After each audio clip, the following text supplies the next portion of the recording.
Good evening, everybody. Live streaming started, and we'll start the meeting. So good evening for people who don't know me. I'm Pat Edwards, the chair of this planning committee. There's no fire alarm planned for this evening. Should the alarm sound, please leave via the nearest available emergency exit. Two of the closest exits are through the glass door behind you to my left and through the double doors on the riverside behind the wooden door. Please muster at Café des Amis. Members of the public are welcome to make their own recordings of the meeting using whatever non-disruptive methods they think are suitable. I would like to remind everyone present at this meeting that it's being minuted, recorded, filmed and made available to view in live and archive form via the council website. If you're seated in the public gallery, it is possible the cameras may capture your image. If you wish to avoid being filmed, it's recommended you make a member of staff aware who can direct you to where to sit. The Westgate Garden gates on the riverside are locked, so members of the public must leave the Guildhall by the side exit behind that glass door. Andrea, do we have any apologies? Yes, Chair, we have apologies from Councillors Peter Old and Naomi Smith. Thank you. And any substitutes? We have Councillor Mike Bland here as a substitute for Councillor Naomi Smith. Thank you. Any declarations of interest by councillors or officers? Andrea, could you read out any interest received in advance and the generic declaration on behalf of all members, please? Yes, Chair. All or some councillors may have received correspondence from or spoken with applicants, agents, supporters or objectors, and some of the public speakers may also be known to members of the committee due to their work as councillors. Neither circumstance prevents councillors from participating in the meeting. However, any councillor who considers that they do not have an open mind in respect of any item on the agenda should not participate in the meeting when the relevant item is to be discussed. And are there any other declarations of interest that are not covered by that generic declaration, please? No other declarations of interest. So public participation, I can confirm there are 6 public speakers tonight who will be heard immediately after the officer's presentation. So we move to item 5, which is application number CA 23-00379, land south of Old Thanet Way, Whitstable. I'll ask the planning manager, Stevie Andrews, to introduce the report. Thank you, Stevie.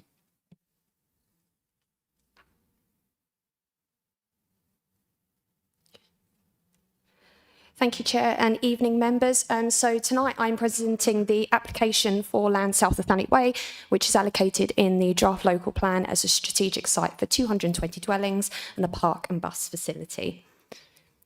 So just to provide some background for members, and as members will recall, the application has been reported to the Planning Committee 3 times before. So the first time was back in December 23, and that's when we were in presumption, and the Planning Committee resolved at that time to approve the application, and that was subject to a legal agreement that was securing affordable housing and financial contributions towards highways improvements, a bus service and off-site sports facilities. But before that legal agreement was completed, the council then came out of presumption, and so the application reported back to the Planning Committee in July 24. So the officer's recommendation at that time was still to approve the application, but the basis on which this recommendation was made was different. So it was on the basis that the council would be going back into presumption once our housing delivery test results were published. And so at that time, the Planning Committee deferred the application, and the reason for that was for officers to consider the concerns that were raised by members during the debate. Then a revised NPPF was published in the December of that year, and what this did was this increased the requirement, the housing land supply requirement of councils. That increased from 4 years to 5 years. So because of that change in national policy, the council was then put back into presumption, and so the application came back again to the Planning Committee for a decision, and that was in January earlier this year. So the Planning Committee at that time deferred the decision, and that was for officers to consider potential reasons for refusal of the application. So I thought that would just set a bit of context. So since then, we've received a further representation from the Whitstable Society, and that sets out their concerns in more detail. another update as well to the contents of the update report. And members will see that there's a developers' contributions table included within their report. And this refers to a financial contributions towards highway works at the Borstal Hill roundabout and the office site slips at Chesfield. Now, these are not a requirement for the site. They're not required to mitigate the impacts of the development, and they weren't included in previous reports. If you could update your table to remove those contributions, they aren't required by the development. And just a final update, which is an important update given the debate of members last time. We have been in touch with Stagecoach, and they've confirmed that the bus route that's serving the Whitstable Heights development, that will be up and running in the next couple of months, and this route will include this site as well. So I thought that would be a useful update for members to be aware of. So for context, this is the application site outlined in red, and you can see the Whitstable Heights development on the opposite side of the road. This aerial photograph probably shows it in better context. So yeah, you can see the Whitstable Heights development on the opposite side of the road, which is under construction.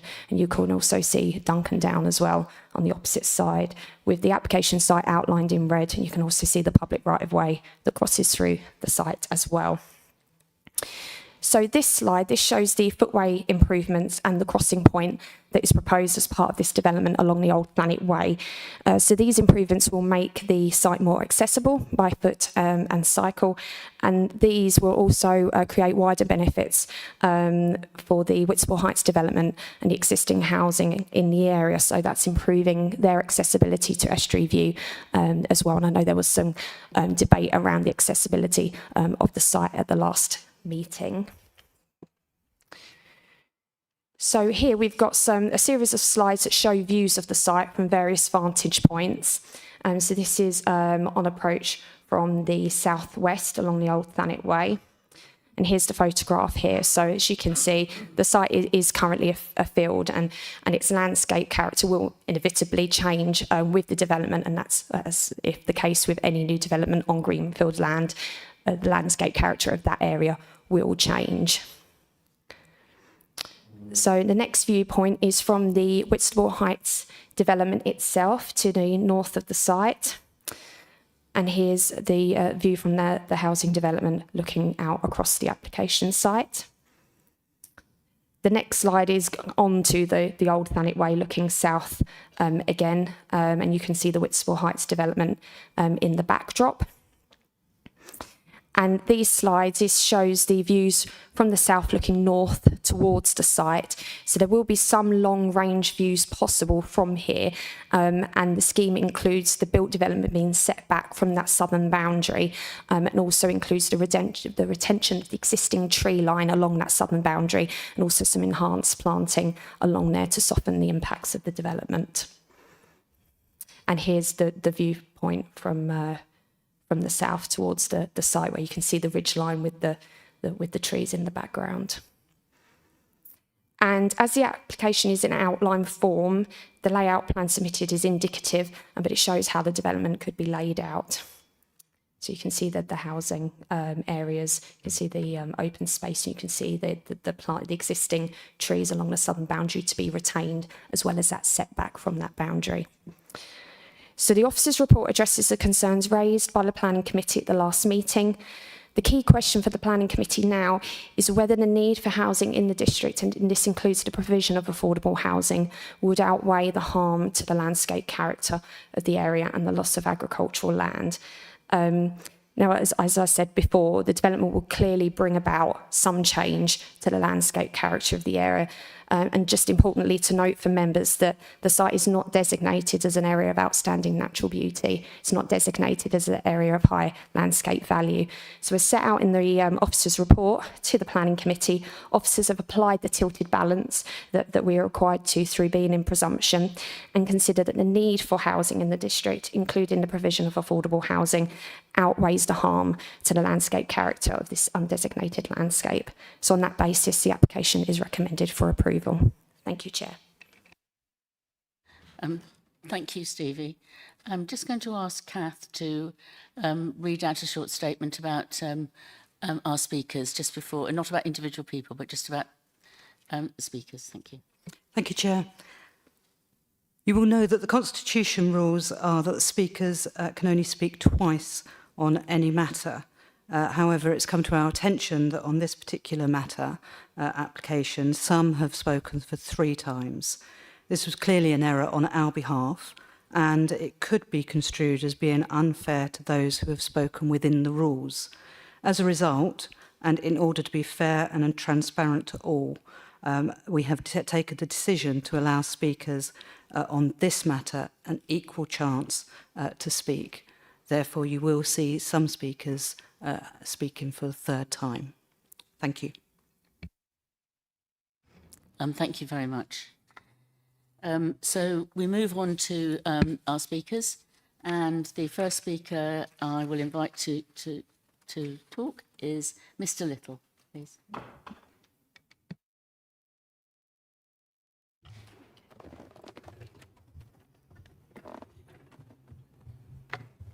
Right, can we have the picture up, please? Simon R. Thomas recommends this site for planning permission. Simon sets out the law, why you must grant planning permission. Fact is, you councillors in 2023 mostly championed this site with the W7 site. When you bring the plan up, you'll see the site. It shows you a better cycle route through the W7 site, which you then since abandoned for whatever reason. Planning officers and councillors have known for years both these sites sit outside the urban area. Try reading the papers that are associated with those facts. Anyway, you approved outside the urban area Orbit Housing, Moat Housing, Church Lane and Harrier Lodge, all outside the urban boundary. So the question is, what are we doing here tonight? Can we bring this picture up so they can see what we're talking about here? Sorry, Mr. Simon says when deciding a planning, you councillors must be aware of the law. I don't think any of you got any idea about planning law. Simon says that he means us, the taxpayers. If you don't approve this site tonight, we will end up paying for your ping pong nonsense that's been going on for 15 months, 2 years, 3 years. Have you got a local plan? No.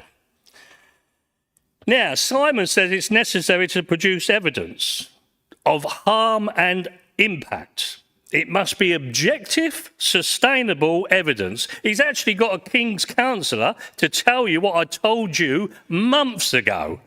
You cannot reject a planning application on highways or biodiversity or outside the urban area. Yet you refused our site, which is now going to cost you, if we get our appeal, which is pending, the inspector's already seen the site, you're going to end up putting hand in your pocket again, taxpayers, and paying for that nonsense of ping pong that we've had here for the last 3, 4, 5 years. You've spent £2 million actually on promoting these sites when they eventually get these up. So let's get these up, these 2 sites. Well, everybody else seems to see this, what we're talking about here. We're talking about the W6, W7 site. You spent £2 million promoting. Then all of a sudden you woke up one morning and you dismissed the W7 site, which gives you a better cycle route than crossing the busy Thanet Way, which is ludicrous. You're going to end up killing people because of your nonsense that you don't understand the law or the process of the law. You don't understand guidance, practice guidance. Simon tells you this. The King's councillor tells you this, paid for by me again, the taxpayer, to tell you something I told you. Are you lot for real? Really? Are you on drugs? Or do you not read this stuff? Yeah, he's on drugs. He's put his hand up. There you go. There's one on drugs there. What's your name?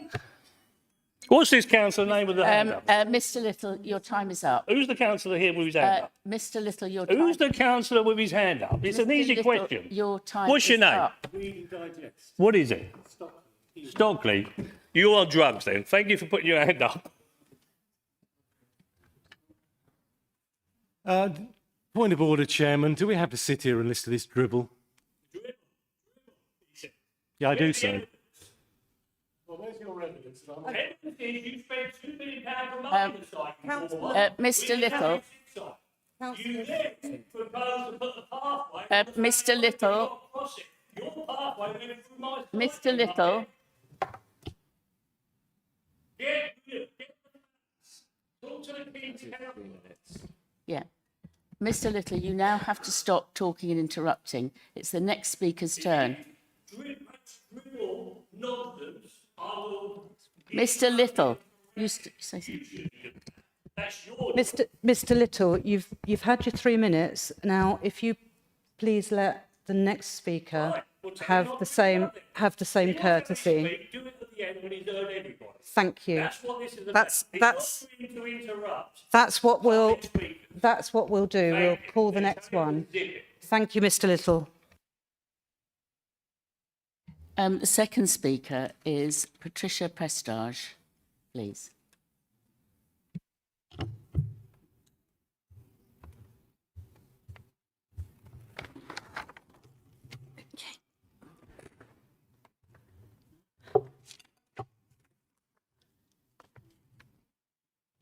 Okay, thank you, Chair.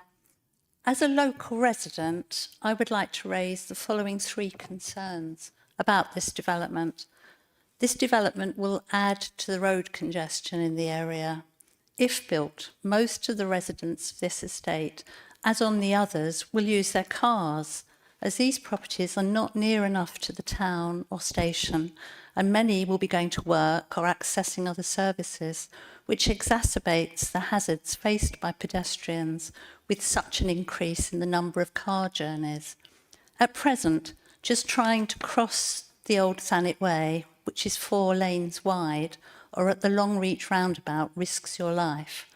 I have had cars screech to a halt when they see me part way across the road trying to reach the coach stop, as I am slow, as I am disabled. It's quite a scary experience. I believe no assessment of the impact of this application on pedestrian safety at this roundabout has ever been carried out. This problem will increase with the numbers of cars increasing, especially at night, as the road and the roundabout are poorly lit. I believe KCC Highways have not denied there is a problem, and I believe this problem was also noted by the applicant's own safety audit, but no mitigations have been proposed. I think the residents of this part of Whitstable should be able to cross this road safely, and action should be taken to make this happen. The applicant's failure to tackle this problem is good reason to refuse this on highway safety grounds. If this development goes ahead, the green corridor that links Duncan Down with the countryside south of the Old Thanet Way will be lost. As a pedestrian, you can walk across the nature reserve, enjoy the views to the sea, walk out across the countryside, enjoying the space. It also absorbs rainfall, reducing local flooding. Some of this will be lost to us if this is built on. We need to increase green space in Whitstable, not reduce it. Development resulting in the loss or deterioration of irreplaceable habitats should be refused. And another major problem, which I'm sure we're all aware of, is the sewage management. Many people enjoy our beaches and swimming in the sea, and many local seafood businesses depend on the water being clean. But we all know the discharges of untreated sewage into the sea, increasing E. coli infections. This is not sustainable for present and future residents. Consequently, this proposed development should not be considered until we have better levels of sewage treatment within our local plan. Thank you. And the next speaker is Moy Poulton, please.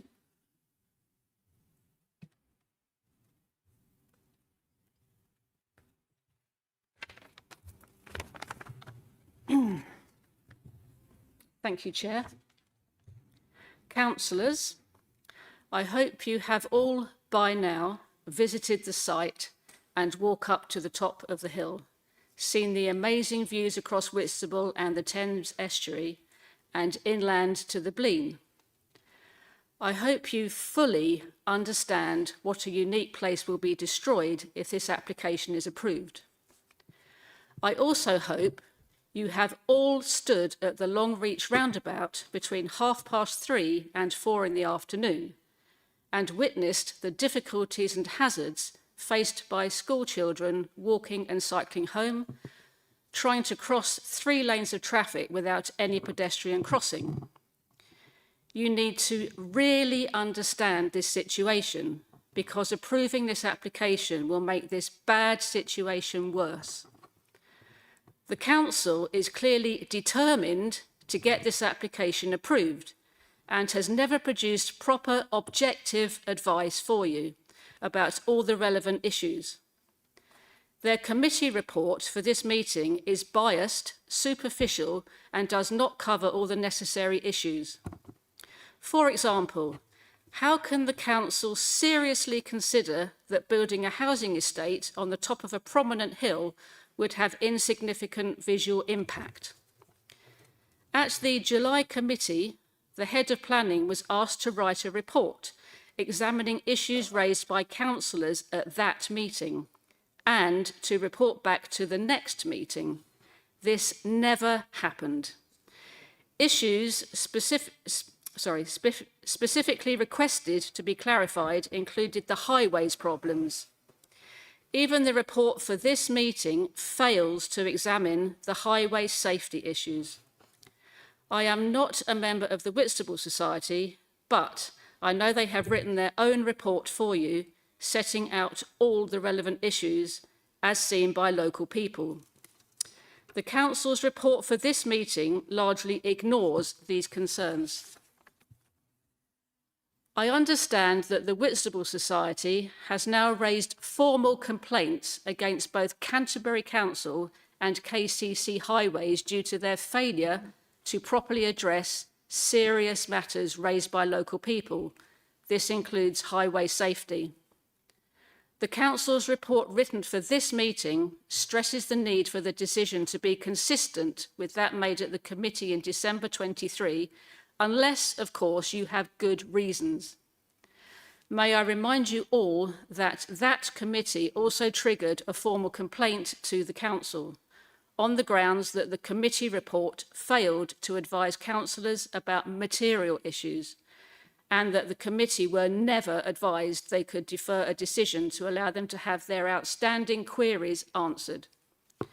Councillors, the council's report for this meeting is intended to make you approve this application rather than objectively assess all the relevant issues. The report you have received from the Whitstable Society provides you with the necessary NPPF policies on which to base a refusal. Please use this opportunity to reject this totally unsuitable development. This would be consistent with your vote at the last planning committee not to approve this application. Thank you. Thank you. And the next speaker is Nick Baldry, please.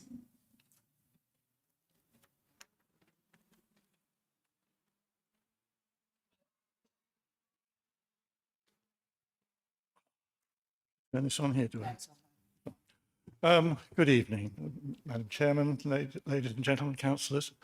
I'm not going to go into a great long spiel this evening. I want to talk to you simply about condition number 16 that is in the proposal for the site, and that is to the construction of a road linking that goes to the boundary of the site on the eastern side, which was originally proposed by the council in an early draft of the local plan in order to allow things like a cycleway across the land next to this site leading to Golden Hill, footpath and the like. Now, as it's phrased at the moment, that condition is almost meaningless because it doesn't require a public right-of-way over that road. So any use of that road would be entirely at the behest of the landowner of this site or its successors in time. So I would like to put to you that that condition should be amended to something of the following. Prior to the 55th occupation of the site, the road link on the drawing, number A104P, as labelled indicative future access position to draft allocation site W7, or any such alteration thereto agreed through the reserved matters process, shall be completed up to the boundary of the site and shall be maintained as such thereafter as a public right of way, and that this right of way shall include roadways giving access to and from the Thanet Way.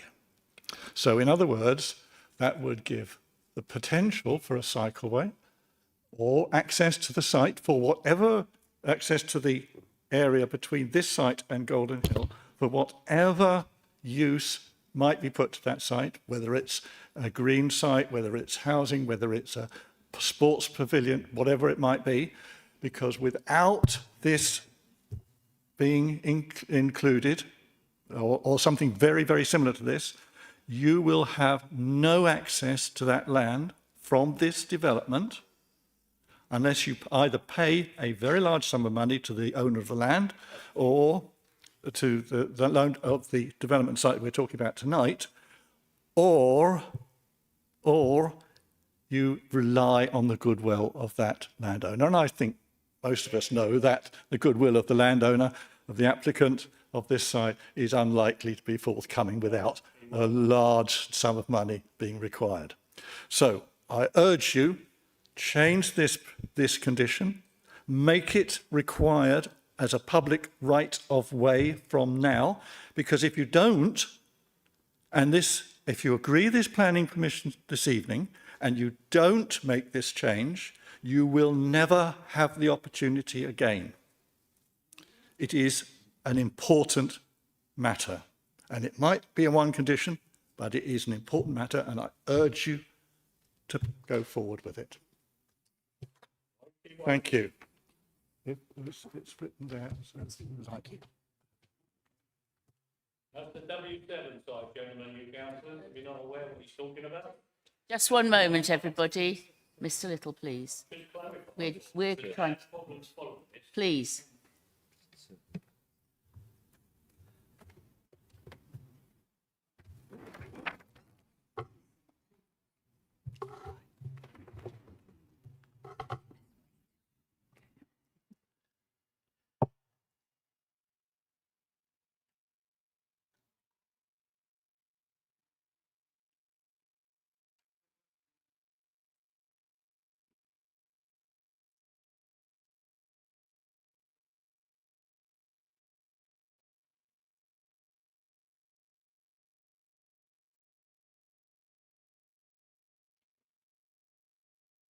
Sorry, everybody, I just needed to clarify where we were with that. And it's Richard Barrett, Whitstable Society. Chair, councillors, I'm this evening speaking on behalf of the Whitstable Society.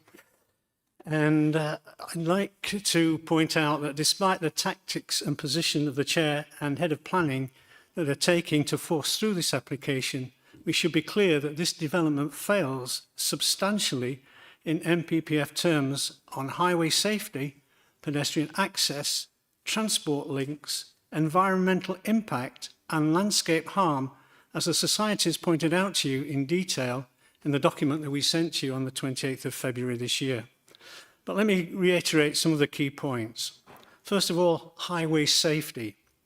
Local residents have persistently highlighted how dangerous and difficult it is to cross the arms of the Longreach roundabout. KCC has flagged the problem. CCC know about the problem, but it appears to be ignoring it. Borstal Hill crossings are dangerous for all pedestrians. The Whitstable Society is particularly worried about children who often take shortcuts. That's without even more traffic, but there is no mention of this in the officer's report today. The NPPF make it clear that applications can be refused on highway safety grounds, and this is a clear case where this should be taken into account. See, for instance, paragraph 116 in the NPPF. Second, the claim that there are good pedestrian connections to local services is simply untrue. Walking to S-Review surgery and shops means crossing Borsall Hill or Clapham Hill, which are without pedestrian crossings. Widening a footpath does nothing to fix the real problem, the complete lack of safe connectivity. It's good that the officer has noted it takes 20 minutes to cycle down to the station, but if you think about it, 20 minutes is a long way. Extensive research by many bodies has shown that beyond a 10-minute walk, people will give up and drive. All the new proposed developments will go down the old Thanet Way, which is the complete opposite of what was planned following the building of the new Thanet Way. Only this time there will be no plan B for an over-congested road.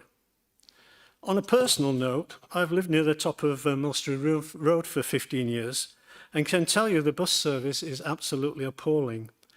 Last year, services here were cut due to a lack of use. Why? Because buses are irregular, infrequent, or non-existent. The same issue led to a fight to reinstate the S-Review service. Do you really think that the bus service will last past the initial funding? And what funds will build the park and bus? The landscape impact will be substantial, but has been downplayed on this visually elevated site. It is a high-quality panorama connecting the Blean and views down to the sea. Yet the committee report relies on a highly selective developer assessment that dismisses visual harm. Excuse me, Mr. Barrett, your time is up. Could you wind up, please? Okay, this application is flawed, misrepresents critical issues, and fails to address legitimate concerns raised by residents and experts alike. The Whitstable Society urges you to reject it in its current form and ensure that a proper scrutiny is applied. Thank you. And our last speaker is Councillor Claire Turnbull, Ward Councillor. Okay. Thank you, Chair. As Councillor for Gorrell Ward, I wish to object to this application on behalf of Gorrell residents and on behalf of Councillor-elect Stuart Heaver, who is unable to attend this evening. During the recent by-election campaign, the key local issue was excessive housing development on greenfield sites that failed to meet local needs and its impact on Whitstable's traffic congestion, overstretched infrastructure and worsening sewage pollution in local waters. We note that pollution, whether it be air pollution from some 400 extra vehicles and resultant congestion at Longreach Roundabout and Borstal Hill, or the sewage pollution from 220 additional homes, is not properly addressed in the report submitted for today's meeting. Using widely accepted UK averages for household sewage production, we estimate that these 220 proposed houses will result in more than 28 million litres of untreated sewage per year. That is about 11.5 Olympic-sized swimming pools full of sewage. This estimate excludes the obvious increase in stormwater runoff from a huge tarmac car park at the top of a hill. This environmental impact cannot be viewed in isolation. The proposed development would be in addition to the 400 new homes on the other side of the old Thanet Way, currently reaching full occupation. Using the same metric, those homes will produce well over 51 million additional litres of sewage. This is a new factor for the committee to consider because it was not discussed previously. Taken together, these developments would represent a combined additional load of more than 32 Olympic swimming pools of waste imposed on an already overloaded treatment works at Swalcliffe. Southern Water have made informal assurances that capacity at Swalcliffe will increase. However, before this scale of development can be even seriously considered, there must be a clear plan which is fully costed with timelines for delivery and legally binding guarantees from Southern Water that the necessary additional capacity will be in place and fully operational before these new homes could be occupied. That seems like common sense. The NPPF allows LPAs to take cumulative impacts of development into account. Legal advice provided to the Environmental Law Foundation in 2023 stated, LPAs are perfectly entitled to form their own view of likely cumulative impacts on the sewerage system based on the available evidence. Indeed, the revised NPPF, July 2021, explicitly allows for this. The most recent NPPF makes similar provisions for environmental protection. To summarise, Para 187E refers to preventing new developments from contributing to unacceptable levels of water pollution. And Para 198 states decisions should ensure that new development is appropriate for its location, taking into account the likely effects, including cumulative effects of pollution on health, living conditions and the natural environment. We believe that the cumulative effects of the new developments in our ward will further overload the foul water treatment service, resulting in environmental pollution. We urge the committee to reject this application until the valid concerns voiced by hundreds of local residents can be fully addressed. Thank you. Thank you. In order that we have a proposal on the table, I recommend that we follow the officer's recommendation to grant planning permission in accordance with the conditions set out in the annex and a legal agreement being made under Section 106 of the Town and Country Planning Act 1990. Do I have a seconder? Thank you. Councillor Prentice. Can I open this application for debate? Councillor Bothwell. Thank you, Chair. Before I make comments, I have a couple of questions for officers. Firstly, I note that for most of the points made in the officer's report, it concludes with the words, the KC concurs, but not with regard to the consistency issue. Can I ask, did the KC agree with the point regarding consistency in the decision making? And the second question is, what changes, I didn't quite understand what Stevie Smith said about the Stevie Andrews, sorry, said about Borstal Hill, roundabout, changes to that roundabout. What changes are proposed and why are these now separate from the planning application? So there are two questions there. Thank you. Thank you. I think Simon will answer the first one. Yes, the answer is yes. The KC has reviewed the entire report, including those elements of the sections around reasonableness and consistency, and she concurs with everything within this report. And Stevie, would you be able to answer the second one? Yes, thanks, Chair. Contributions towards the highways works at Borstal Hill and the off slips, that was included in error. Financial contributions towards those aren't required in order to mitigate the development. So it's the other contributions are required, but those two were included in error. So if you could kind of scrub those out from your report, then yeah, they're not required in order to mitigate the development. Did you want to ask a further point? Yes, I had a supplementary question on is there any work proposed at the Borstal Hill roundabout to make safer crossings for pedestrians and cyclists?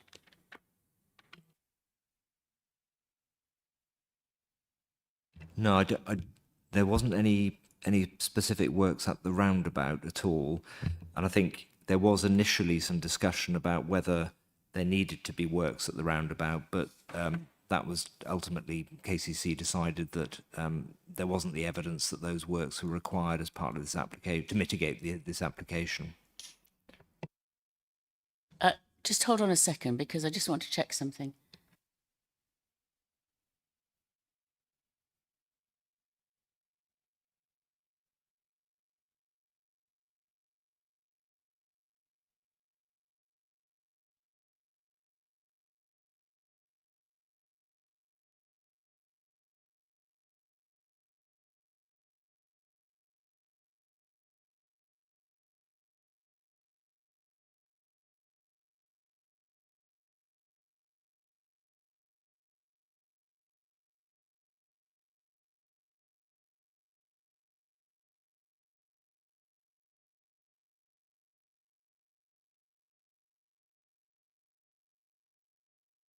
There is more information. I was just recalling and checking with Simon that I remember the KCC, the second KCC report, because there were two in this case. In fact, Councillor Jones raised this point before, but I'm very happy to recap it. Thank you. Yeah, thank you, Chair. Yes, the the second KCC report took account of the proposed development at Sea Salter. So if you recall that application, currently Church Lane is very narrow with limited parking spaces, and vehicles are having often to reverse back and so on. The development at Sea Salter for 200 houses includes a defined road that will take a bus service, so it'll allow bus travel between the Thanet Way and then the Faversham Road, I think, at that point, at the end of Joy Lane, Faversham Road. That will remove some of the traffic that would otherwise be travelling to the Longreach roundabout and going into Whitstable that way. It will allow traffic then to come through Sea Salter and down Joy Lane into Whitstable. So they took that into account as a balancing factor to assess the impacts on traffic movement. With regard to the proposed pedestrian crossing at the top of Borstal Hill, the answer that KCC has given us is that it would be dangerous to put a crossing there because it would encourage people to cross, and vehicles it would be close to a junction where there'd be a conflict of vehicles and pedestrians, and the way the traffic moves in that area. What KCC is saying is that they would never accept a crossing in a location such as that, because they believe it would be more prejudicial to pedestrian safety than having a crossing there. And I know this is something that we looked at, and it looks, on the face of it, looks desirable, but KCC was very, very clear that it isn't what it seems, and that it would pose a real risk to pedestrian safety.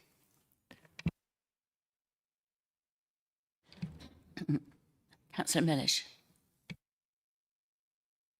Thank you, Chair. Just a couple of questions as well. With regard to the verification report regarding surface waters and possible effects on the drainage system, I think it's on page 23, paragraph 15. It talks about I'll read it direct. No building or any phase or within an agreed implementation schedule of the development hereby permitted shall become occupied until a verification report pertaining to the surface water drainage system and prepared by a suitably competent person has been submitted to and approved by the local planning authority. I'm just wondering, will that also take into perhaps concerns that have been expressed about sewage, or is it merely on the surface water drainage? And who will be preparing that verification report? Will this committee have sight of that report? And how will that kind of feed into the general development of this site? I do have a subsequent different question, Chair. Thank you, Simon. Yeah, I mean, this condition relates to surface water, but it will be how surface water is managed within the site, and there won't be the option the report will set out how the surface water is managed without discharging it into sewage system. But that report, I mean, we don't have that report, so we don't know exactly what's being proposed at the moment. But that we've safeguarded that matter through the condition for future consideration. It will be an application that's made that will be public, so we will be able to see that what is being proposed, and the public will see what's being proposed before we were looking to agree anything at all. You can. Thank you, Chair. Thanks for the indulgence. And it's very sort of pedantic, I suppose, in some ways, about the, though it's going to be real for people that want to use it, it's the Toucan crossing that's being proposed. Will this be of a, because the Toucan meaning that obviously both cyclists and pedestrians can use the crossing. Will this be of a dogleg nature? Will it be that island in the middle of the Thanet Way? And so when I say dogleg, stops people or cyclists from being able to go straight across without pausing in the middle. I'm pretty sure I remember this because I didn't exactly know what a Toucan crossing was, and I looked up all the drawings. This is going back to the first time this application came. It does have an island in the middle, and it's wide so that you can have pedestrians and cyclists at the same time. And this and it's obviously lights. It's lights. It's not permission. Is that Sorry, Chair. It wasn't quite my. I realise it's the wider take the width of both cyclists and pedestrians being separated, but crossing at the same time. My concern was, is it of a dogleg nature in terms that you can only go so far? You can't go straight across. That you then have to go to the second part of the crossing to cross to the other side of the road, to the traffic coming a different way.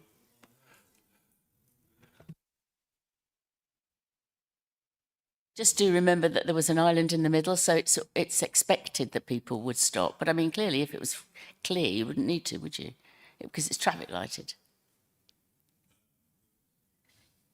I mean, technically. Sorry to push the point, Chair. Sorry. My point is that unless it is dog-legged, it goes like yeah, sorry, like we're a just Z. looking. Sorry, we've got the photograph.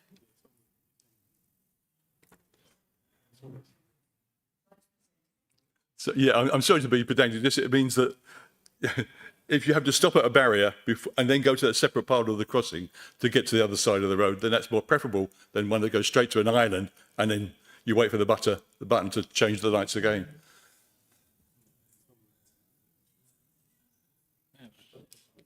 Hang on, let's change glasses. This is the one yeah. Again, this is my concern. Sorry, Chair. This seems to be saying that you can actually just walk straight across that road to the island and then across again without being any pause in between.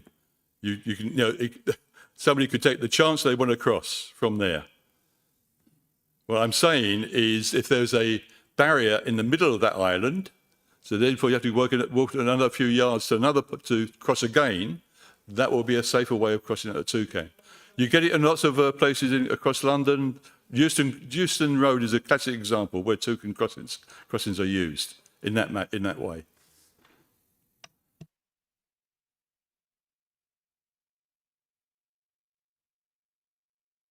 I don't think we can add any more detail. Councillor Stockley. Thank you, Chair. I was just wondering about our speaker who mentioned the public right-of-way. Are we able to confirm that that is a valid point regarding the right-of-way that has been mentioned? Thank you. Sorry, Councillor Stockley, is this the right-of-way? Mr. Brady pointed out that... Yes, well, we think we can accept that condition. Excellent. Alteration, if that would work for you. Yep, and we thought that was a reasonable point. So do we need to vote that through, or can that just be put through as a... You passed you've put forward the recommendations, you could amend it. I'm very happy to put that to the vote. I think that's probably a sensible thing to do. Okay, thank you. Just a second, we're just deciding how to do that. Okay.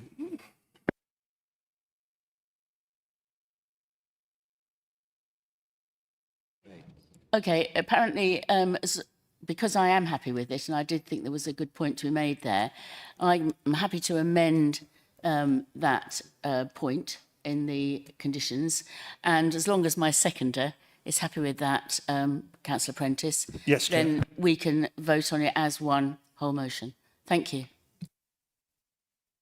Councillor Prentice. Thank you, Chair. Regarding the bus service, which I understand will be in place before any development on this site is completed, which was a condition we secured in not the last meeting, or I think the meeting before that. I'm really pleased that's in there. Have Stagecoach said where that bus will go from and to? Because that's actually a really important factor in terms of people's travel patterns and how they travel, because I know Whitstable's a very sort of environmentally aware place, and I know people will want to use public transport where it's available. So it'd be really interesting to know what it will do, what that bus will do, where it will go, because that will impact on car usage. Yeah, I think fortunately we've got quite a bit more information on this bus service now, so I'll ask Simon to enlarge on the information he's got.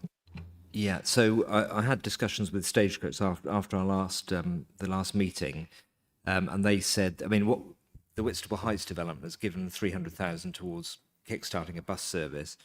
They're just finalising the bus gate that they want to put, so you don't have vehicle traffic coming out of the north of the Whitstable Heights development. Just buses can go through.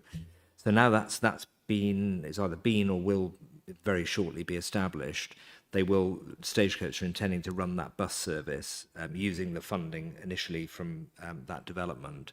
So what that bus service would do is it would link the train station with Whitstable Heights, that would come out at the Old Thanet Way opposite this proposed development that we're talking today, the roundabout, and then it would go to Estuary View and then back into Whitstable. In the future, I mean, obviously at the moment, the Sea Salter development, the road hasn't been built yet. In the future, there is a possibility that it could take a more circular route, but at this stage, obviously, they can't plan for that right now. Thank you. Councillor Stockley. Thank you, Chair. Following up from Councillor Prentice's point, I understand we're looking at an amount of money of close to £500,000 being put forward for this bus to support it in its early stages. While that sounds like a lot of money, I'm wondering how long this will actually last. Has Stagecoach been able to guesstimate, gaze at the crystal ball, just because how many years is £500,000 going to run a bus service if indeed it's not taken up or whatever? Obviously, if everyone uses it, then it'll be self-funding. But if no one uses it, it'll finish in 2 years, probably. I mean, I think that is the unknown, because it's only subsidised as much as it has to be. Yeah. I mean, the situation we're in is the bus services are deregularised. They're private services, so they have to, operate commercially. So this subsidy will just fill that gap for as long as that gap is needed. I mean, obviously you've got the development of Whitstable Heights. Then, if this development were approved, you'd have this development as well, and also existing development within that area. So there is potentially a significant demand, particularly as it then goes to the health centre and obviously the retail area there as well. But, we're in a situation where bus services are commercially run. Yeah. So the contribution will last us as long as it can. And, the hope would be that once that service establishes, then the demand will be there. Particularly, if it's going, as I say, to the health centre and to the train station, that could very much appeal. I think one of the speakers mentioned the distance to the train station. So this would then address that particular issue and allow people to travel there much more easily and quickly. Thank you. Could I follow up? Yes, you can. Yeah, it's not a follow-up, it's completely different. While I'm obliged to the King's Counsel for, obviously her, I believe, opinion, I still feel that reading the report, and I'm not legally qualified, as we all know, I think that the case for the use of most versatile agricultural land hasn't been ruled out on this QC. She seems to have been a little bit shyer of saying that this isn't a valid reason, whereas the other, I accept that, in her view, what we put forward in the previous meeting has largely been ruled out. But I am very concerned, and also I'm conscious of the fact that she's made great use of the fact that we initially, in 2023, approved this, and I did approve, I voted for it. My feeling is now that the world has changed substantially. We've had Ukraine, we've had shortages of grain being imported from Ukraine. Best agricultural land is more important now than it was in 2003. We have a significant change, which in my view would change the way I was thinking originally on the proposal, and indeed voted in 2023. But now I believe that most versatile agricultural land. You've finished your time. Okay, but basically, while I accept most of this, I don't think the case has been clearly made that we can't refuse it on the agricultural land point. I'd like Simon's opinion on that.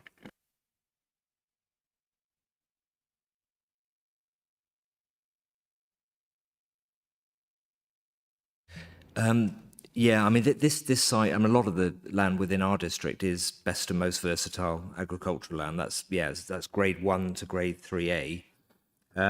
This one, only a small proportion of this land is within that category. So, I mean, with every application that we consider, even sites that are allocated in the local plan, we always have to do a balancing exercise in terms of best and most versatile agricultural land. But the tilted balance applies here, and that's the really important factor that the government is saying that, you know, we need to deliver housing. We haven't done enough, and we're in a situation where, you know, the housing supply is short. You know, there's a crisis in effect. So the weight that we would give the loss of, you know, that small amount of best and most versatile agricultural land has to be very, very small. And, you know, there's no, in my opinion, there's no reasonable way in which that would outweigh the benefits of providing housing on this site.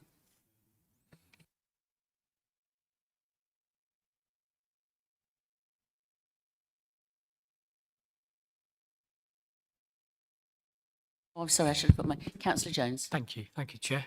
Sorry, yeah, thank you for the report. I've obviously, like everyone else, we've gone through the report and listened to all the points that were addressed previously regarding the issues what were raised for the reasons why we were here actually now for the 4th time. My personal view is, although I respect the King's Council regarding their reasoning and what have you, but when I look at the site, like I have done since 2023, and I've been consistent with that, it doesn't change for me. I still feel that housing is significantly important. We do need to have housing. I get that, but I've always stood firm that on this particular site, for me, it was not right to put it on this land in Whitstable, where the farmland is great. The visual impact causes significant harm. It's the last bit of open space. Looking back, if people know the geography of Whitstable, it's like having a big stadium and you just put that last bit of cheese in there, we're blocking everything out. It's just totally wrong, in my point of view, for doing that. Going back to the MPPF, for me, like I said before, it fails on 2 of the 3 objectives. This is in my opinion. Obviously, it differs from the King's Council. I respect that. And like you say, grade 3 agricultural land, as Councillor Stockley has pointed out, is as important then as it is now, if not more so. And I'd find, you know, it very difficult to actually support this application like I have done since 2023. Going on to the sewage scenario, I think it's right in saying that any big development, the sewage companies have to provide a connection. So, irrespective of how we all feel about sewage, regarding we know downstream at the moment, the company actually can't cope with it, but in law they have to actually provide a connection, irrespective of how many other numbers of houses will be on it. Would that be correct? Just to... The sewage company have said they can. No, I'm not. Yeah. So I don't think it's a question of we're wondering whether or not it's manageable. No, I think it's not, because we're already getting outfalls which are above the thing. What I'm saying is the connection will be given, but in law, it's not something you would be able to say that you can't have a sewage connection because of a planning application, is my point. You can't deny it because of a sewage issue. That's what I'm saying. Which you can't. Well, people need to be aware when we spoke about the sewage and the problem. We all know we have, but if we grant an application and a connection has to be given or will be given, irrespective of the company can manage it downstream or not, that's the square what we've got to circle downstream to help stop all the bad outflows going into the sea and causing all the pollution problems. But that said, I do recognise the report. I do understand challenges within it, and but it's, for me personally, myself as an individual, I still feel that the harm, even on biodiversity, outweighs the benefit for putting 200 houses on this site. Thank you. Thank you, Councillor Thomas. Thank you, Chair. I do feel, for starters, as a point of order, that being restricted to speak on this application for 3 minutes isn't really fair. This is a strategic site, and in the past we've been allowed to speak and say what we need to do. So to allow us only 3 minutes to speak isn't really right. This is a massive site, or a larger site, so we do need to know all the facts so we can vote with an open mind. With that said, when it comes to the park and ride, and I was quite keen on the park and ride, but actually, if the bus is going to go from this site down to the Thanet Way, down to the surgery, down to the new road at Sea Salter, then come back into Joy Lane, you're going to have a massive congestion junction when you're coming out of Joy Lane. So it's not going to be a fast bus. And if the bus service isn't competitively in time, people won't use it. They'll use it. They'll jump in the cars and think, they'll do it once, and they'll think it's taking me 20 minutes. It's a 10-minute drive. They're not going to do it. If you're going down Bolster Hill, you're going to get caught in congestion. So it's something that's been proposed for quite a long time for Whitstable to actually have a park and ride. So it could be a good thing. Some people want it, some people don't. So it's going down onto that side. I'm not quite understanding where the report where Councillor Mellish was talking about, and that's going to come into the public domain for us to visually see. If there's a report that we need to know about, so we can have an open mind and look at that report, and we're voting on something blind all the time here. The highways is the big issue, or one of the big issues here, because it's going to add more and more traffic to the Thanet Way, which is when the new Thanet Way, the old Thanet Way was almost empty, and now it's just getting fuller and fuller, as one of the speakers was saying. If there's a safety issue for pedestrians at the Longreach roundabout, and they can't put a zebra crossing in, then surely the obvious chance is to put a pelican crossing in. There's red lights, you have to stop. It's law. So we just need to take it to that next level to make it safer. And who has to pay for that? If the developer wants this, the developer has to pay. And we need to condition with 106 agreements, these agreements. And if that's in place, I can possibly go, yeah, there's a safety issue, we've resolved it. At the moment, it's going to be on my conscience if a child runs out and gets injured. God forsake it doesn't, but that's my mindset. We vote for it. I feel responsible for that. So I'm not sure moving forward whether I want that responsibility. There's lots of things come up with what councillors have said and what speakers have said. Hence the reason it's going to be quite difficult to have an open mind when possibly not all my answers are going to be resolved today. I've said it before and I'll say it again. When it comes to outline applications, they always concern me, because at the end of the day, we get a nice little picture, but in reality, it's a lot different. So hopefully, if I've got more questions, I can come back to you. But as it is at the moment, I'm really not sure about this application. Thank you. Councillor Mellish.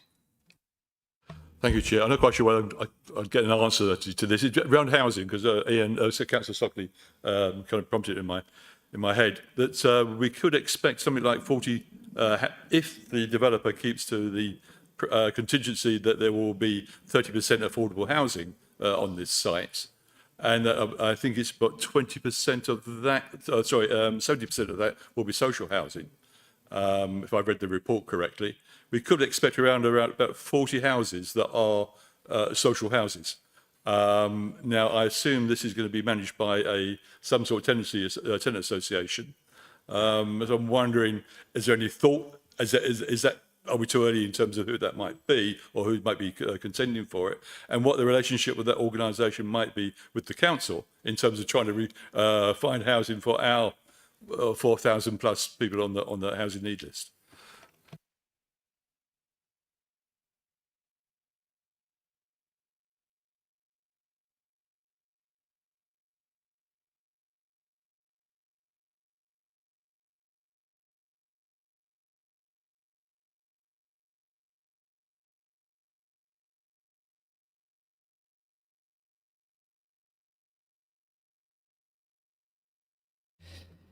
I was going to say. Oh, sorry. I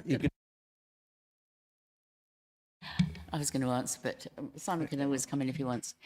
This is an outline application, so we wouldn't have any idea about who might run the rented affordable housing section of the estate. But what is very clear about the report is that they have said that they will comply with our local housing need assessment and any regulations that are in place at the time. You may be aware that the requirements on affordable housing have changed, and there used to be a requirement that 25% of that was first homes, for example, and they've dropped that requirement. It doesn't mean we can't have first homes, but it's just that the housing mix, and I think we're going to be probably revising some of our statements about that in the long term of the new local plan. But the point is, it's saying that this development will apply the regulations as they stand locally and nationally at the time. And so I think that should be fine. The only reason I raise it in terms that we're conscious now that many of these housing associations are multi-million pound organisations with their tentacles, as it were, right across the country, and no longer pertain to just particular districts or particular areas. And I'm just concerned that given the breadth that some of these organisations, the population for which they draw from, perhaps is the way to describe it, that somehow our needs, I'm taking reassurance from what the chair is saying, but and just to ensure that our needs here, that, to answer some of the extreme housing needs that we have, are going to be fed into this estate. Yeah, and that's a really good point, because obviously, if it's affordable housing, it needs to be for local people. We have a long list of people who need housing. So what happens standardly in these cases is that a nominations agreement will be included within the Section 106 agreement. And basically that will say that we get the first opportunity to, direct local people in housing need to that development.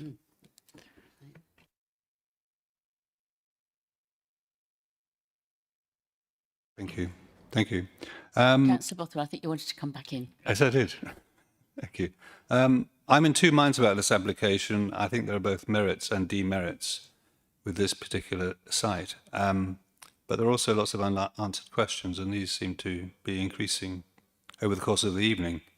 On the positive side, I think that when compared with other major sites in the draft local plan, this particular site might have fewer problems than some of the other sites, given the fact that it's right next to a main road, it's adjacent on the other side of the road to existing housing, other development has already occurred on this side of the Old Thanet Way, and it's also within relatively easy reach of local services. I know some will disagree with that. There are also great merits, I think, in the fact that this developer is proposing a net zero development for the construction, such that these houses are going to have extremely low heating bills, and that's particularly beneficial for the affordable housing, where it's very unlikely they'll end up in fuel poverty. But fuel bills, people don't put the heating on in zero energy buildings unless it goes to less than 6 degrees. So in most conditions, you don't need heating. It's also good to learn that the bus service serving the site will be in operation by the time the first house is occupied. So that's a positive, although I know there are some questions about that. However, there are significant problems that I've identified, which have also been confirmed by other local residents, Whitstable residents. Firstly, there's access across the Old Thanet Way itself, which is extremely dangerous at present, and I think even with a new Toucan crossing will still be extremely dangerous. Children are not wont to crossing where they're supposed to. People might walk a bit further up the road on the development side of the road and then try and cross the road. The access around the Borstal Hill Longreach roundabout for pedestrians and cyclists is also extremely dangerous, and it's disheartening to hear that KCC don't see any way of resolving that.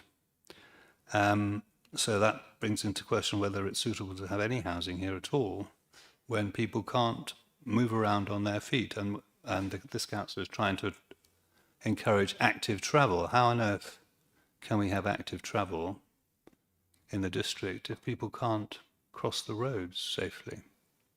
And there's also the impact of sewage from the development together with that from other developments on the the impact on the Swellcliffe wastewater treatment works.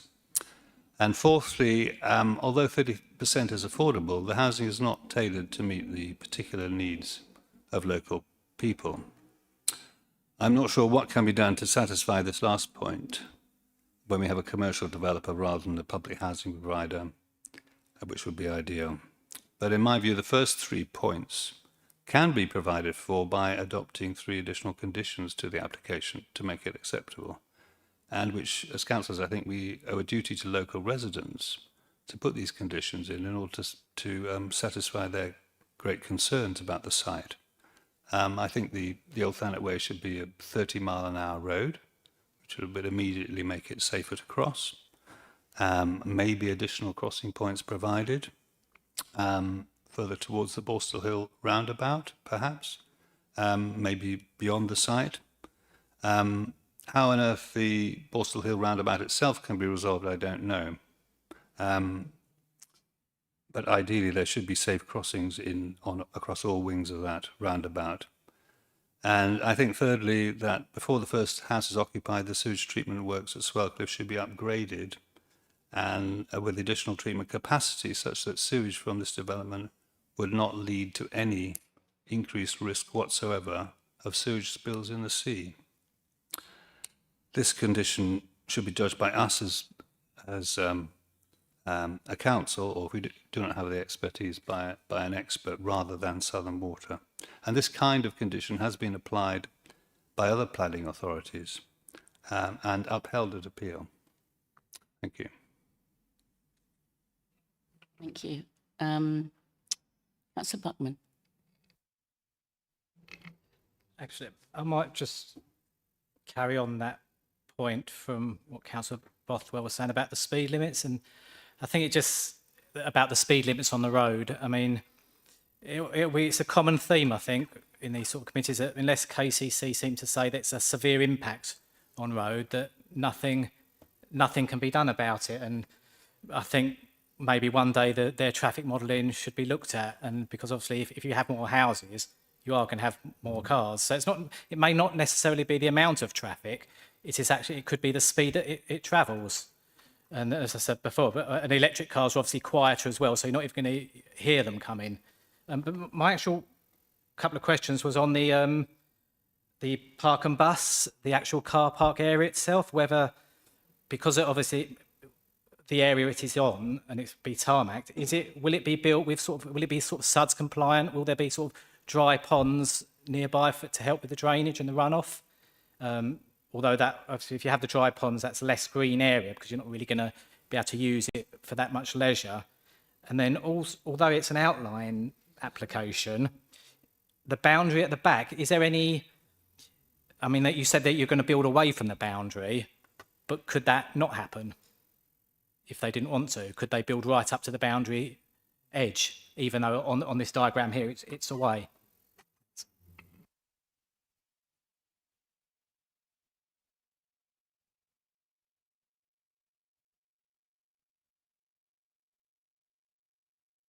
So in terms of the surface water, we talked about that earlier on with the verification reports as a condition requiring a report to be submitted to show exactly how the water is going to be dealt with. This is obviously an outline planning application, so we're putting that on to safeguard that matter for the future. In terms of the building near the ridge, before any building happens, then there will need to be reserved matters planning applications, which will show the detail, the height of buildings, the design and so on. So at that point, if the developer were to want to go closer to the ridge, then we can refuse that because, one of the considerations will be the impact of that development on the wider area. So that has to come through us as a council in any event, so we have the opportunity to consider that in more detail at that time.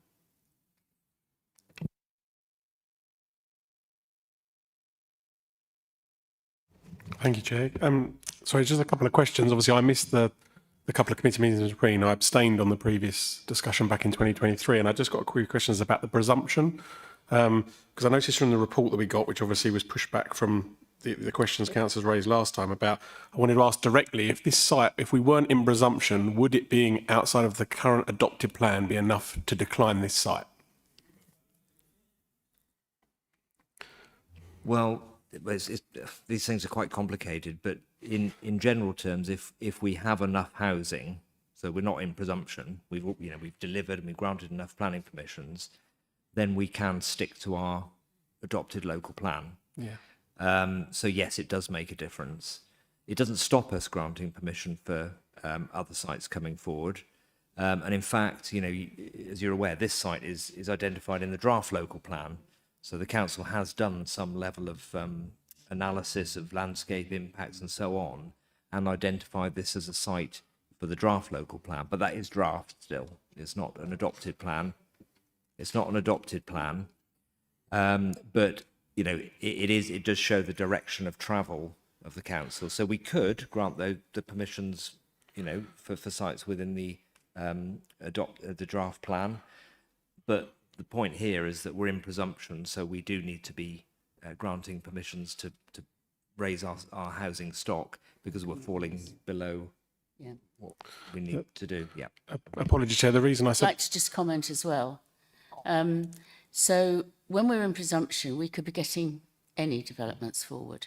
They could be developments that fall considerably below the standards that we have, and we still may lose them at appeal if we were to say no. So the problem we've got here, and I think Councillor Bothwell summed it up quite well, is that if you actually look at this site, there are many positives to it. It is also one that we have done some work on.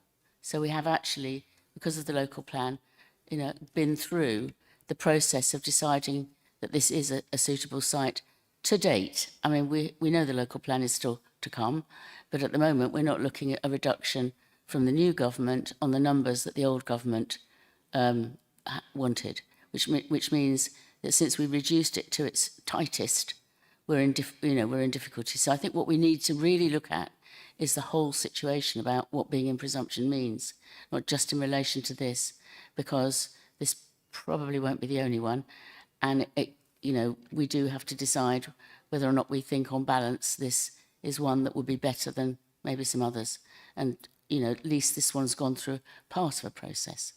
Thank you. Yeah, of course.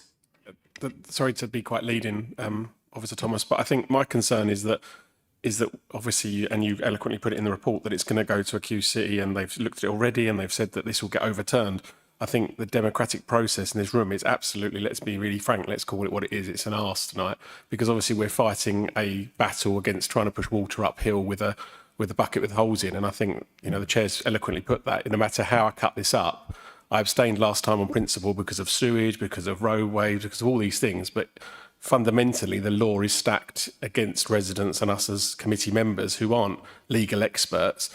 And I've spent many hours looking through the documents, and there's lots of contradictory statements.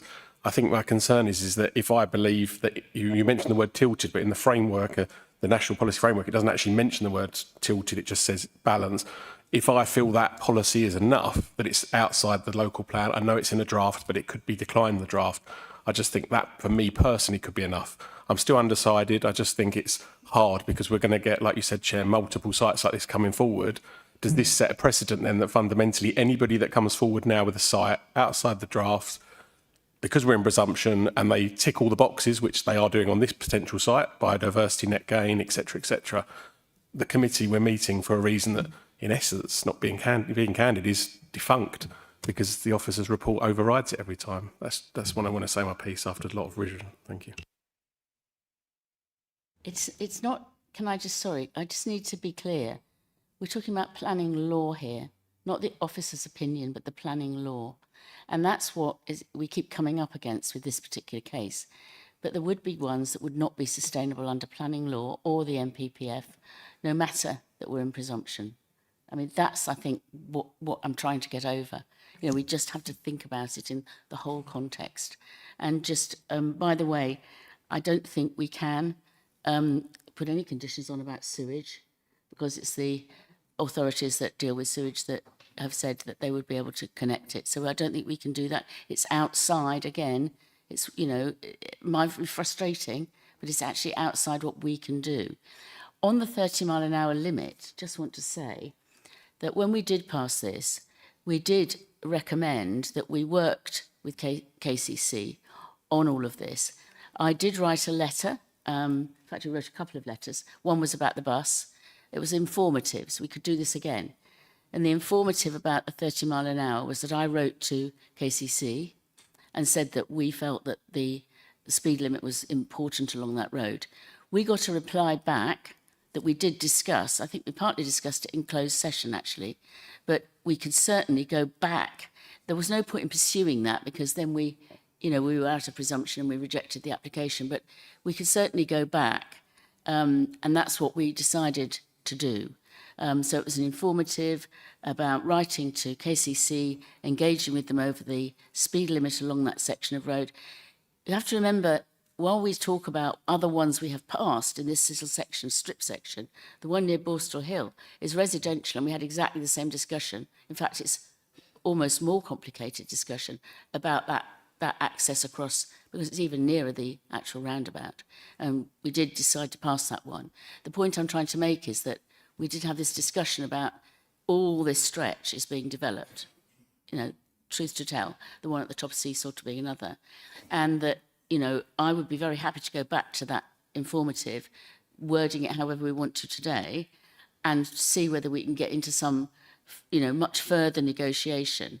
Naomi is not here today because obviously she stood down for this particular application today, but she feels that there's an issue across the whole of this stretch of road for Whitstable, not just on this small section for this particular development. So, you know, I'm sure we could jointly have a look at how we can deal with that, and I'm happy, excuse me, happy to put back in that informative and pursue that.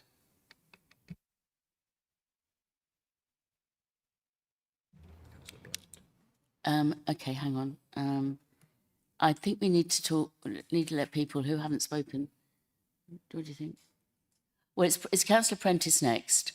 I'll take hands after you. Thank you, Chair. Firstly, I think just to say I would strongly support a 30 mile an hour limit along the Old Thanet Way, you know, very much reflecting the concerns that we've heard tonight around road safety. I think that's really, really important.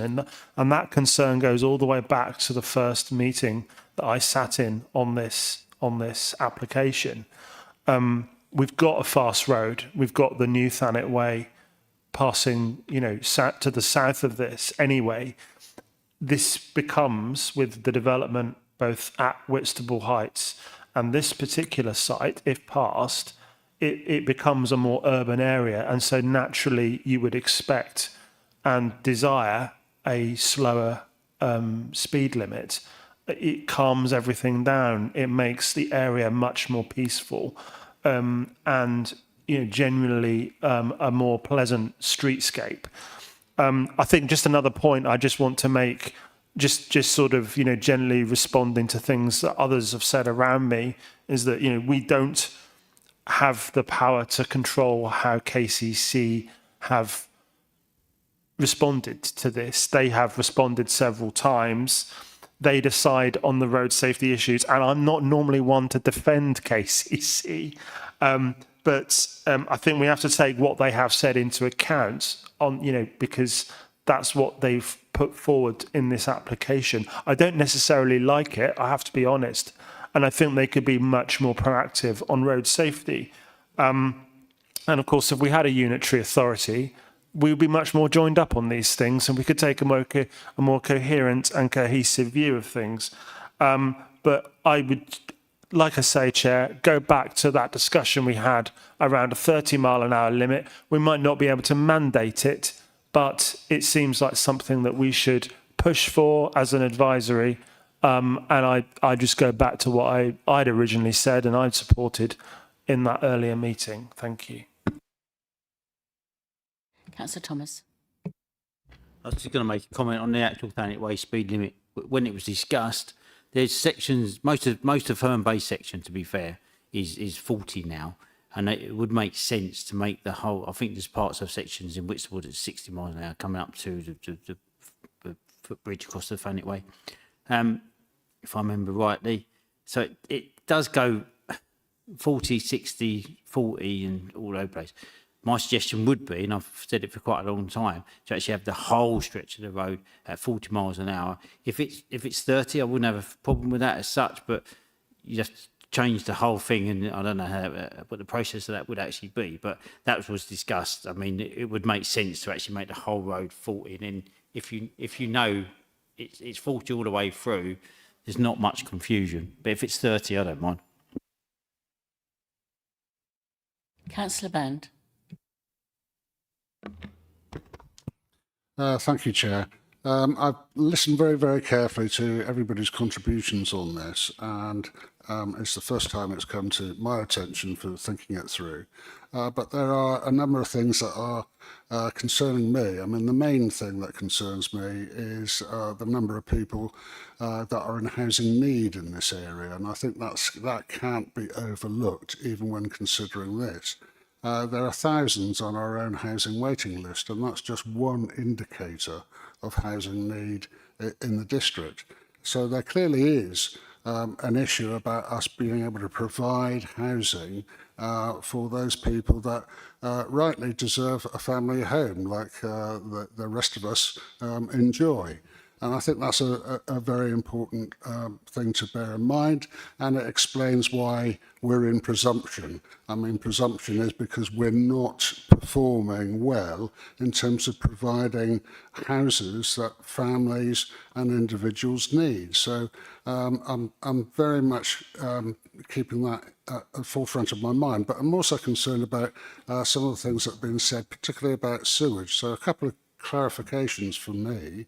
When we're talking about surface water, in this development, are we talking about surface water that just hits the roadways and the land, as it were? Or does that surface water condition also mean that we're actually finding ways of dealing with rainwater runoff from roofs, which in other parts of the district goes into the main sewage thing? So if there's something in the design where we can actually condition that rainwater from roofs is mitigated by soakaways or other kinds of things there, that would be helpful. That would be enormously helpful if that was the case. So I'd certainly recommend consideration into that bit of detail about runoff from roofs, because that's an important amount. And the second thing, which I'd like a bit of clarification in, is about the speed limit on the road. I think the current speed limit where the proposed Toucan crossing is indicated is actually a 40-mile-per-hour limit. I may be wrong about that, because it does reduce to 40 miles per hour once you get towards the roundabout. And I think where the Toucan crossing is, it's currently 40. I mean, historically, people did indeed used to zip up that road at speeds in excess of 50 miles per hour. You know, there is really a serious concern, and I agree with Councillor Prentice and Councillor Mellish and other councillors that mentioned, yes, let's see to that getting reduced. I would have thought if we're going to put a Toucan crossing in, you would expect it to be reduced to 30 at that particular point, or in the run up to where a Toucan crossing is. Otherwise, a Toucan crossing becomes dangerous. So I would expect that was the case, and I think we should pressurise Kent County Council to commit to that in respect if this gets passed as a outline planning application. Thank you. Concerning our housing list, I mean, I think Simon's already answered that question, that, you know, when you get the mix of affordable housing, a certain proportion of that will be accommodating. We will be able to nominate people for that of our housing list. And of course, you know, we have actually managed to buy some houses on developments recently and been able to use them entirely for our own housing list needs. But we can't require that there be council houses, and we can't require that they be anything other than affordable housing. And I think we've addressed the mix of that before in answer to Councillor Mellish's point. I also, we have had long discussions about how does local plan actually really address the need for social housing, because this was a discussion we had before. And the answer is not entirely, and it can't. Under current legislation, and we talked earlier about the constraints, under current legislation, we're still dealing with an affordable housing mix, which is the 80% of local rents and rates and so on. We're not dealing with something that is social housing in its entirety. But it will take people off our housing waiting list, and it will comply with the regulations that we've got.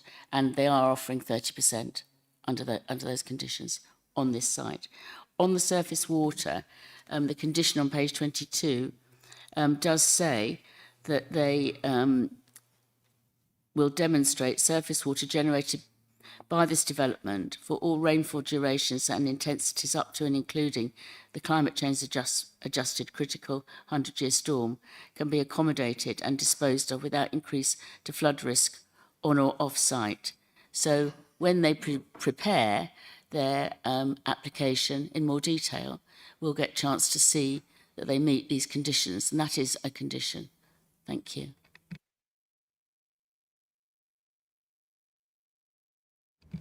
Councillor Bothwell. Thank you. Just to come back on the question about sewage and imposing conditions, it is my belief that this has been imposed by other planning authorities, Wealdon District Council, that actual adequacy of the sewage treatment works to process sewage from the development has been imposed as a condition, and at appeal that condition was maintained. And also I understand that the Environmental Law Foundation has advised that development can be conditioned on providing adequate wastewater treatment under NPPF rules.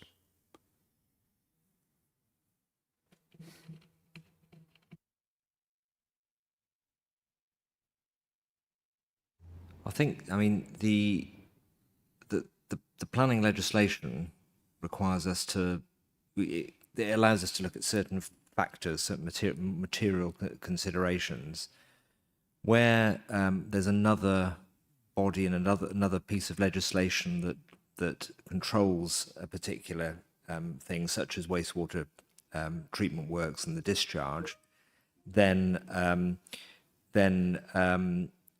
we can't take that into account, because that is dealt with and addressed through other legislation. So in the case of pollution and the regulation of wastewater treatment works, that's the Environment Agency that has that responsibility. So it's not something that we can take on responsibility away from another agency. We have to stick to our remit, which again, as the chair said earlier on, it can be quite frustrating, because when you're looking at a planning application, it has lots of consequences, but some of them are beyond our control as a local planning authority to influence. And we've talked about roads, and sewage is another one of those issues. Councillor Buckman. This is just to carry on about writing to different people about Southern Water, maybe. I noticed, would they be interested in doing sort of a roof connectivity survey on the new developments to see how they could link in with the foul water system network? And also, I mean, there might be capability or possibility that they could supply these smart water butts to some of the larger properties, as they have done elsewhere. Just and that would be on sort of new developments in general, really. Thanks.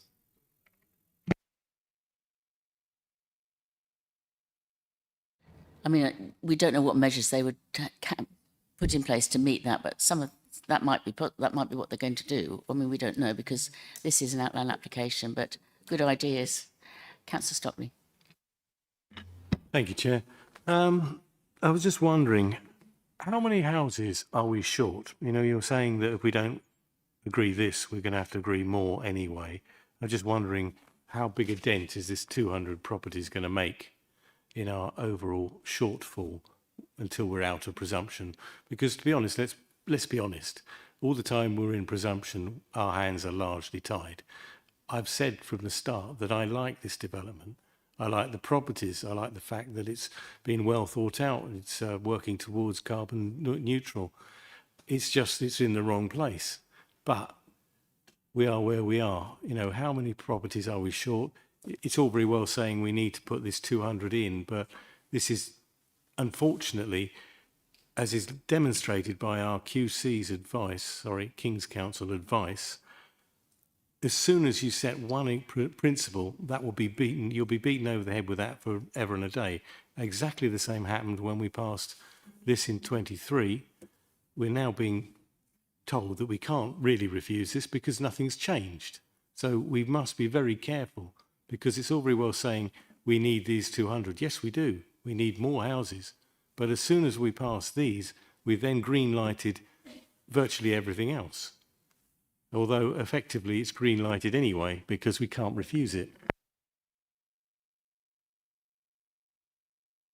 Yeah, I mean, I think the thing is we're in presumption. That's the green light, if you putting it that way. So we have to grant planning permissions in places that we otherwise wouldn't normally do. We have a housing need. There are people who need housing, need affordable housing, etc. The government is quite clear that when you're in presumption, the tilted balance applies, and you've got to look favourably at applications that you wouldn't otherwise look at. So granting this permission doesn't affect any. It doesn't create any precedent. The precedent is effectively set through the fact we're in presumption, and this site will make a contribution. So will other sites that come forward, if they're approved, will also make a contribution to numbers. We need to add those numbers. And I just want to add that this one has at least gone through a whole level of process. It has been assessed as a suitable site. That does mean going through, I mean, you know the process because you were on the working group, same as I was. So it has actually gone through a process of being assessed as a suitable site. And nothing has come forward in any of this paperwork to suggest that that's wrong. We know there are issues about some of these major things. We've talked about the 30 miles an hour, people have talked about the sewage, but the point is that these are not things that at the moment we've got any ability to completely affect, where we will do what we can on the 30 mile an hour, because I think that's something we should be negotiating because of the cumulative effect.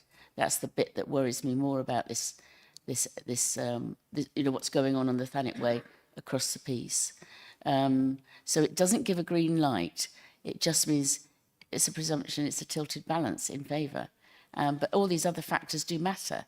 How good the site is, what the design's like, whether we're happy with it. And there's quite a lot of good things about this one. Thank you, Chair. I do agree with you on the fact that there are some good things on this site. I think one of the things that really annoys me is because we're in presumption and because of the Stodmarsh issue, Whitstable is getting this development whether it likes it or not. We haven't got any choice. We can't put it anywhere else. We've got no, for me, Hersden is a great place to develop because it's ideal, in my opinion, and we've got properties in Hersden, but all the time we've got Stodmarsh and the limitations that places on us. Then places like Herne Bay, Whitstable will be overdeveloped, in my view, because we've got nowhere else to put these places.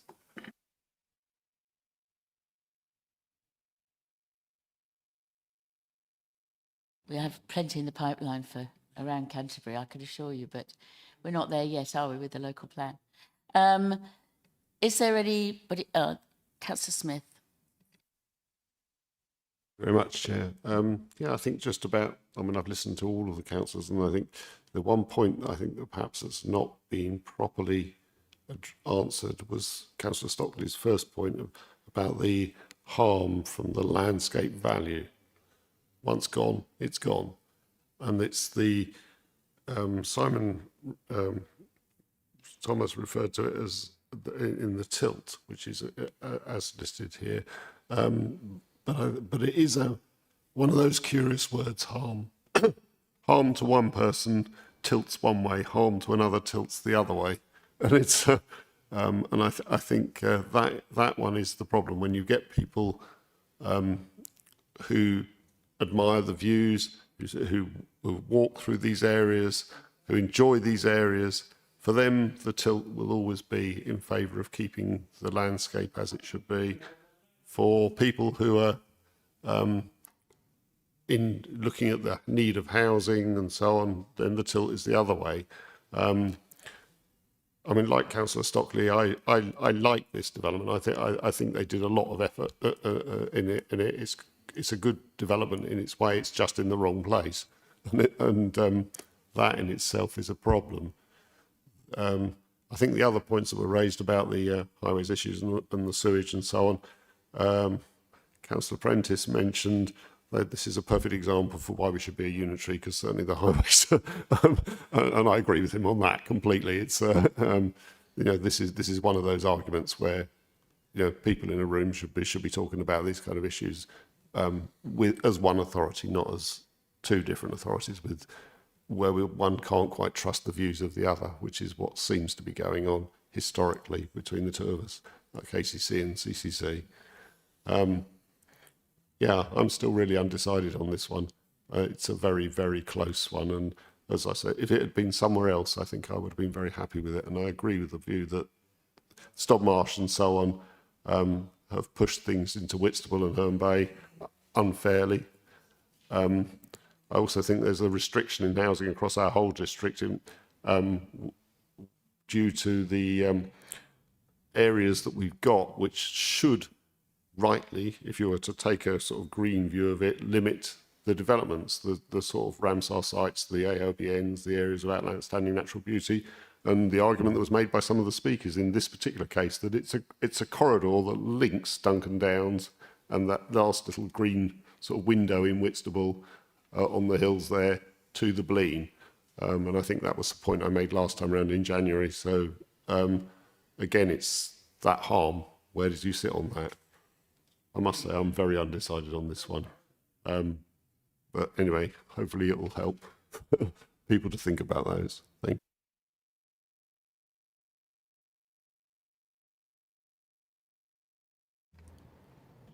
I mean, it feels to me as though we have gone over all the points that we wanted to raise.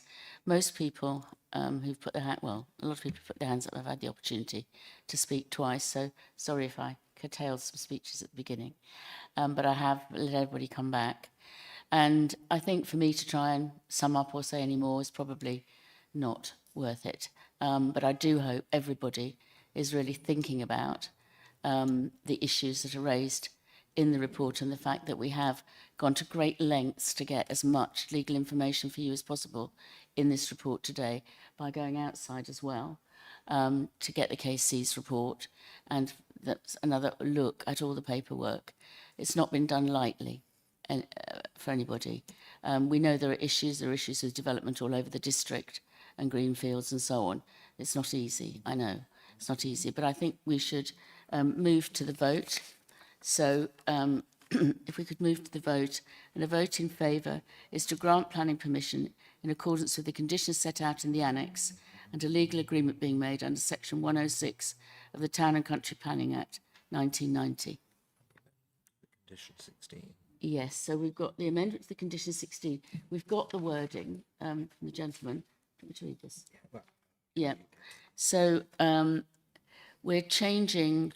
We'll just add on. Yeah, that's right. This is the road link to site W7, draft allocation site W7. We're adding on the end of the paragraph. It shall be maintained as such thereafter as a public right-of-way, and this right-of-way shall include roadways giving access to and from the Thanet Way, A2990. And also, we'll add an informative. I suggest we might as well just do a shortened version of the wording that we had. Will it be a resolution for you to write to the KCC? Are we happy for that to be a resolution? I propose it as a resolution as we did before, that I will write again. Well, I'll follow up on the correspondence that we had already. And I think one of the things we were trying to do was kind of get meetings, but I don't think we need to go into that level of detail. It's simply the concerns that were raised by the committee.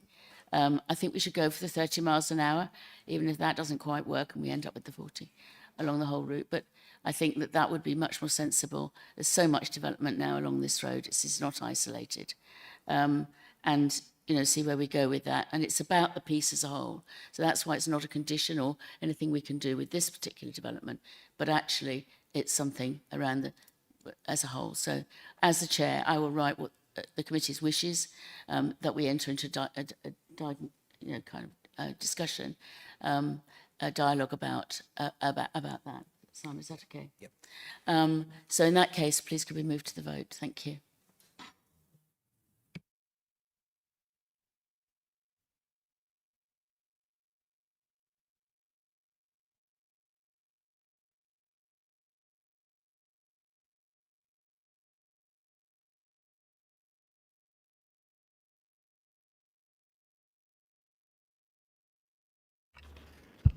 So that is carried with 6 in favour, 4 against and 2 abstaining.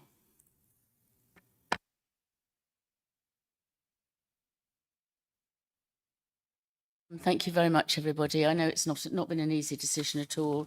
At least it's one we have given a lot of due consideration to. I just need to wind up the last bits of the meeting. So any urgent business to be dealt with in public, we haven't got any advised, and we haven't got any other business which fall under exempt provisions. I'm not sure whether we have got all the dates of the next meetings in front of us. The 29th of April is going to be the next meeting. We're cancelling the first because essentially we've got KCC elections and there's lots of cases we can't, or applications, sorry, that we can't take. Thank you very much, everybody. We'll close the meeting at 10, at 8:50. Thank you.